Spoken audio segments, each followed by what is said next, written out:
The movie starts off showcasing the magnificent heroic escapades of the one and only Hancock, stamping his signature heroic performance in less than 2 minutes into the movie, and this world seemingly needed it. Starting out, we have criminals hanging Big Macs out the windows, and I'm not talking Burger King, but these violent NPCs with weapons certainly were trying to have it their way, shooting at the police while driving recklessly, causing absolute mayhem, and the police didn't have under control, so Hancock had to take control, and peep how dedicated he was to the craft of saving, better than old people with their coupon book. He was sleeping, catching Z's, under the ray reaching peak run cycle, and all it took was a tap on the shoulder for some action. No fancy sign in the sky, just fingers, and he was there. I mean, he did just wake up. Some people can't control their when they first wake up, so that's why he destroyed the bench. Superman would have turned a business into a parking garage at this point. Let's be honest, treating people's hard work like a prop in his hero moment.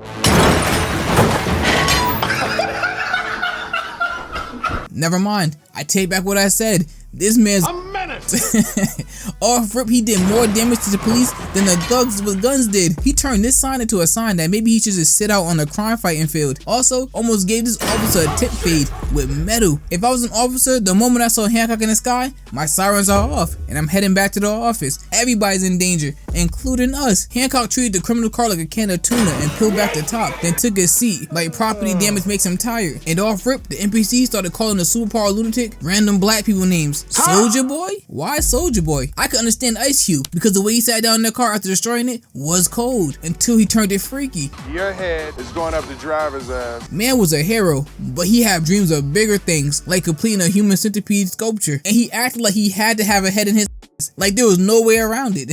But the NPCs were more strange. Their common sense was more rare than a penny on the sidewalk. They know it was Hancock. They said his name before remixing it to Soldier Boy. Even if they were lacking the knowledge of his existence, they had no idea who he was. He ripped the roof off your car. What are bullets gonna do? Tickle him into changing his mind? The only thing they did was piss him off after hitting a 187 on his bottle of alcohol. Turned this man into Fred Flintstone as he tore his feet through the bottom of the car and started yabba dabba doing the road, stopping their car and impeding traffic for the foreseeable future, causing at least $1 million in road damage. And that could have been it, a 3-star performance. But nah, it wasn't enough for him. He took the car on a trip. The man was stumbling and bumbling mid-air with a car in hand, taking a page out of Superman's Hero 101 book and destroying a building with the thing before doing this.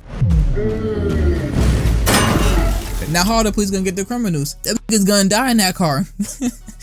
And the news said they estimate his damages to be 9 million. That means the Avengers are low-key hitting Elon Musk numbers, if not more. That's when we see him cooling at a bar, just watching and reporting his hero activities into groupies. Yeah, groupies. That's seemingly impressed with the way he flies and fuck up the city. Really get their loins soaked. His behavior to her was like a Lonnie Johnson invention. Super soaker. She even followed this man to his lair. She was missing a few screws. That really made their brain tick. The idea of super can't be that enticing. She was saying anything like a junkie just to get a taste. She was like, what's this? Too obvious popcorn. And said, what you gonna do with it? My guy, it's popcorn. Go home.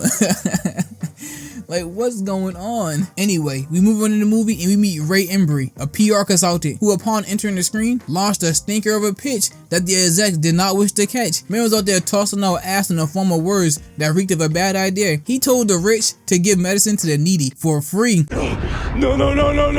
And once they heard free, they knew it wasn't for them. Only thing they wanted free was Ray free from that room. They wanted to hear no more of his bull, and that's where his interest in Hancock came from. After Hancock saved him from becoming a pancake from this train, and let's talk about that save for a second. While Hancock did in fact save him, it wasn't a good save. He was just trying to rack up damage totals or something. Like that was his consolation prize. He could have dodged a train. Now he needed his college experience and let the train run on him. And he hit a collateral when Ray's car fell on top of someone else's. Crazy work. But back to Ray's interest in Hancock. You remember it happened not too long ago.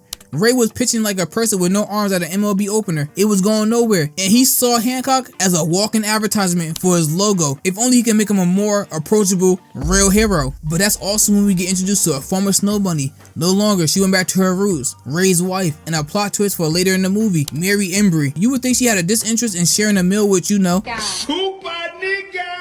The way she was trying to shoo him away. But nah, that's only building towards a plot twist. So after Hancock enjoyed some meatballs, Ray started his pitch to become Hancock's personal PR manager. And he has a lot to do to change that image. First at his own home, because Mary was throwing hella dirt on his name. Like her tongue was a shovel. Jeez, can't say one good thing? Like, I'm glad you're still alive. He sort of did good today. I could see the vision. She was on straight FM timing. And Hancock was just chilling on the roof, eavesdropping on the hatred she was dropping. But he still decided to spin back on Ray for his offer of being his PR rep. And that's when he comes across Ray's son's bully, Michelle. And after being called an asshole like 7 times by him, Hancock sent him on a trip to grow as a human, leaving behind his childish ways. And seeing how the little bastard wobbled off, I think it worked.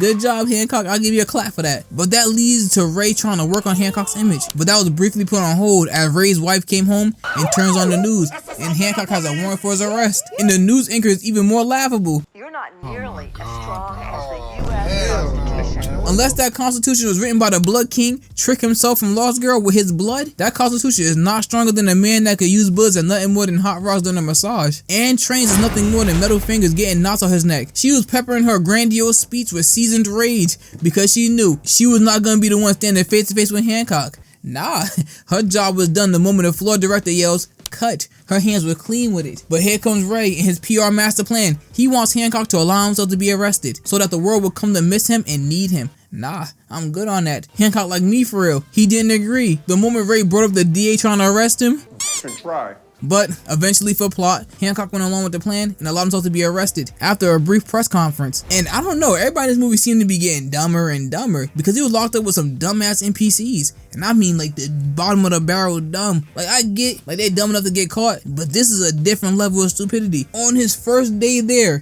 the inmates tried to oppress him like a suit for a wedding. But I'm confused. Did they think orange was his green kryptonite? He might be in a jumpsuit, but he is still him. No glaze. But seemingly to them, now that he was wearing a poorly designed jumpsuit, he was weaker. No longer did he possess his strength, mightier than multiple humans. Guess what their motivation was? Revenge. Because he was the reason why most of them was there. But if you couldn't do it out there in the freedom, armed, what changed besides the setting? The harassment was gonna be the same, just more dark and damp. Literally though. Because he started using people's heads like enemas. And it's crazy, because before he started going Tom 6 Dutch horror movie on them, the inmates were standing around chuckling at his threat of doing exactly what he did to them. He is super. Why are you laughing? Where's the joke? Got incarcerated and became simple-minded extras, acting out a Disney Channel level bullying scene. Now look, they had Hancock cosplaying a Greek god on his first day, making a centaur. But we cut to the next scene, and it was Ray telling Hancock they want to give him 8 years. And he was about to dip, rightfully so. What are you talking about 8 years? 8 years when your existence alone is a universal key to freedom? But they plot Ray's words like honey that soothes Hancock's reluctance to follow the plan. And he stayed in prison. And Ray planned how to make Hancock a better hero upon his release. And the moment arrived sooner than they thought when the chief of police called for him, allowing him to make his debut as the new reformed hero with an ugly ass suit. Okay, it's not that bad, but it could be better. Whoever made that suit must love X-Men. I'm talking about really love it. With his new suit, new attitude, he started his first heroic task. He walked through a storm of bullets, saved his officer, then for the main performance, he breached his bank and got to work. Snatched the first dude's soul before he knew he was gone. Then another, had the main one panicked, and I would be too. All my guys were pickpockets right in front of me, like they were nothing more than pocket change, and I could do nothing about it. Shit. Call me scared. Don't be afraid to add cat to the end of it. But he kept a brave face once he stood in front of the man responsible for turning his men into nothing but a figment of his imagination. It happened so fast, I bet he thought they were part of the cast of Fortune Home for Imaginary Friends. And that confidence that this man was exuding, wielding, comes from the fact that he had the hostages fitted in the latest explosive fashion. C4 vest. And that all came from the man's mouth himself. All the explanation from the bad guy allowed Hancock to come up with a way to disarm his master plan of explosive vest. After about 5 on the antagonist's part, Hancock cut his hand off and brought the entire commotion to an end, becoming a local celebrity. And we finally get the plot as I was talking about at the beginning of the video. After Hancock tells a little about his history he remembers, after being knocked unconscious and left for dead, he had no memories. And we see Mary start to cry a little while he's saying this. It was because she was Hancock's wife's first. And she was the same as him. Well, according to her, better than him. What? Yeah, I'ma need my ones. I was damn near undefeated this entire movie. I can't stand for this L. Even if you caught me off guard, we would still be rumbling right now. You lured me in with a kiss to treat me like yesterday's laundry and toss me? Now look at her, the next morning acting all dainty and weak, like she wasn't an ancient freak with super strength, until Hancock pulled up and started doing stuff like this in order to get his one-on-one conversation with her. But I have to toss this in because you know it's a part of the plot. Remember the gerbil Vesson? You know, the one that Hancock took a hand from like he needed assistance? Well, he's now in jail plotting his revenge against a seemingly indestructible god. With the two, he turned to a centaur. For one, escaping from jail is as easy as a conversation, and two, he's seemingly indestructible. So yeah, that's a problem as well. Is it easily overcomable with mere conversation and a slight thought, a little wishful thinking? But put that on the back burner because the conversation between Hancock and Mary did not go well.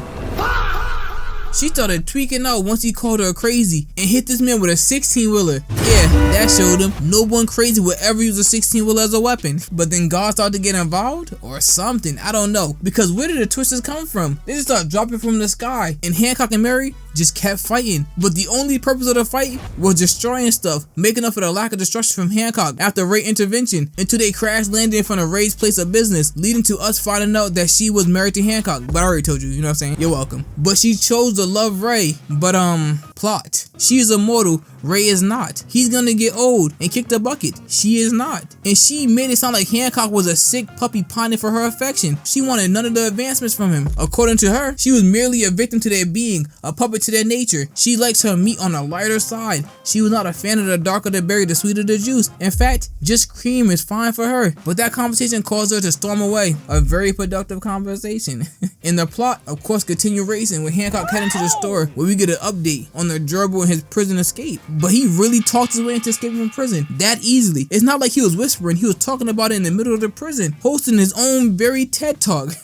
But that could wait a moment because we got something else happening. In that very corner store, Hancock tried to do his normal heroic duties, stopping a robbery, turned one of them into some R. Kelly lyrics, had him achieving so much air he believed in fact he could fly. Then he turned his attention to the last one, grabbed himself a candy bar, a Zagna bar, which is a real candy. I never knew that. I thought they were making stuff up. Hey yo, pass me one of those Zagna bars. Things are utterly delicious. My bad, back to the crime at hand. He challenged the robber to an old-fashioned gun duel. His revolver versus his very real Zagna bar. But before I can get into the outcome, everyone in this city knows Hancock and the weight his name carries. But everyone constantly tries to shoot him. Why? I mean, this time, it paid off. Let me get into that. Hancock tossed a Zagna bar with bursting speed, catapulting dude through the window, all with a candy bar. But this time, it was not sweet. Normally, lead bounced off him. This time, the bullet bounced, but it uses organs like a game of pinball, getting him rushed to the hospital. Now, people gonna think he's weak. Free East.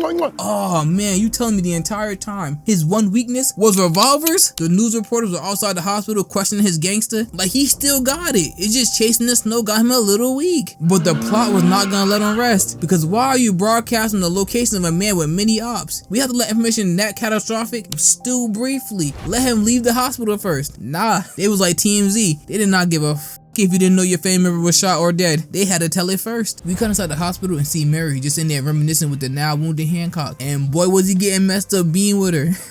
Man's body is a tell of their love story. Writing down a date with her was as if your calendar was a death note. He was lucky to make out some of those outings. He had a sword fight with a bunch of people to save her. Then they set his house on fire and he had to pull her out. More happened to him. They simply went to watch a movie together and he got his head scrambled with a bat. Mr. Hancock, can I call you Cock? You have to leave her alone. She's your devil. But all that was cut short when Mr. Dribble came with his armed goons and he was not playing around. Interrupted their reminiscing, just shooting, hitting Mary in the chest until Hancock, still endowed with his great massive strength, I don't know why I'm glazing, tossed the hospital bed at him, scooped up Mary and moved her to safety. And then he knew what he had to do. First one, dead.